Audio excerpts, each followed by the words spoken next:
Siendo el objeto de la economía la producción de bienes y de servicios, pero conociendo que existe escasez de los recursos para producir todo lo que deseamos, es necesario aprender a administrarlos y distribuirlos de acuerdo con las necesidades, los gustos y las preferencias de la sociedad.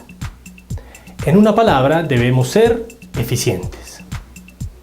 La curva de transformación o frontera de posibilidades de producción nos ayuda a entender el tema de la eficiencia en economía.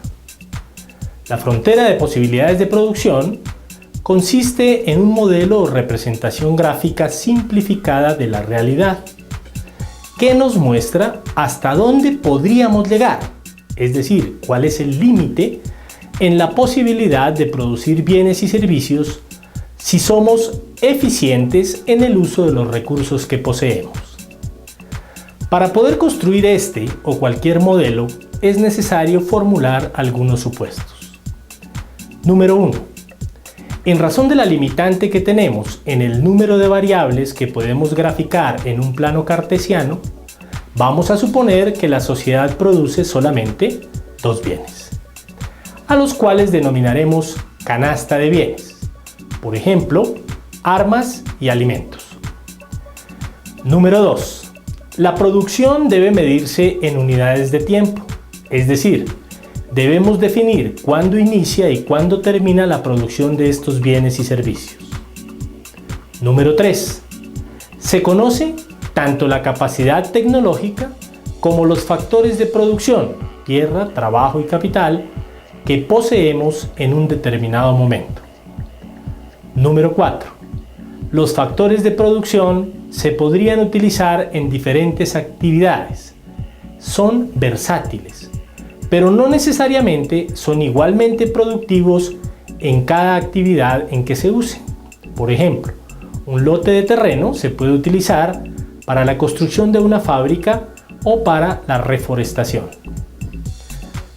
Número 5. Existe un uso eficiente de los factores de acuerdo con el entorno. A esto lo denominaremos el pleno empleo de los factores de la producción. El punto A resultaría inalcanzable, dado que ya estamos utilizando todos los recursos que poseemos y de los cuales disponemos, y no podríamos llegar más allá.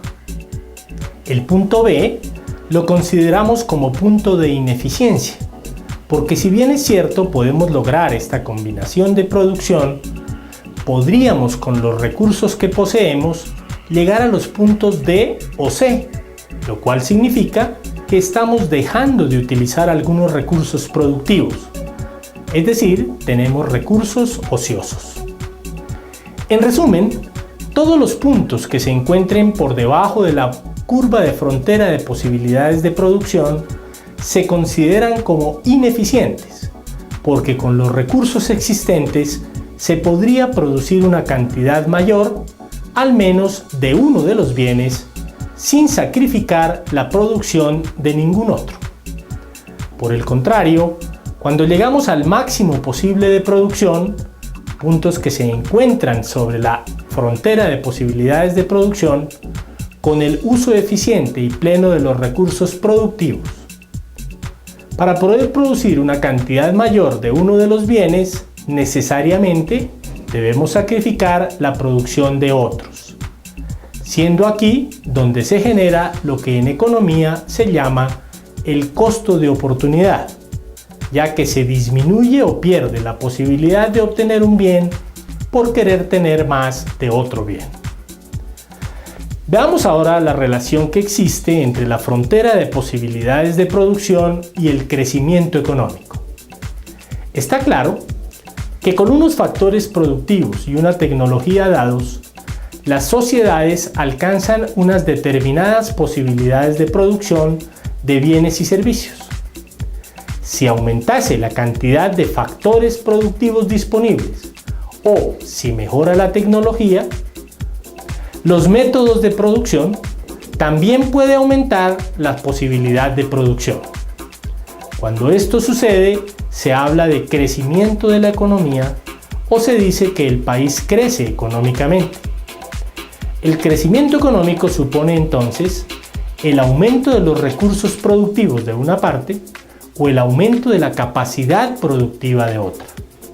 Pero todo dependerá de que estos nuevos recursos se utilicen eficientemente. Si es así, entonces se genera un desplazamiento hacia la derecha de la curva de posibilidades de producción, como podemos observar en la gráfica, y que se asocia con mayor producción, es decir, con crecimiento económico. En la práctica, podemos concluir que hay dos maneras de crecer económicamente. La primera es aumentando los factores físicos de producción, que se logra con, número 1, nuevos recursos naturales, por ejemplo, encontrar un pozo petrolífero o convertir tierras improductivas en productivas. Número 2, con el crecimiento de la fuerza de trabajo, por ejemplo, la llegada de los migrantes. Número 3, con un mayor volumen de capital, por ejemplo, si se sacrifica consumo presente y se ahorra, se podrán invertir estos recursos en construir nuevos edificios, adquirir maquinaria tecnológicamente más avanzada, etc. La segunda posibilidad que tenemos es incrementando la productividad, que es la relación que existe entre la cantidad de bienes y servicios producidos y los factores empleados en su producción.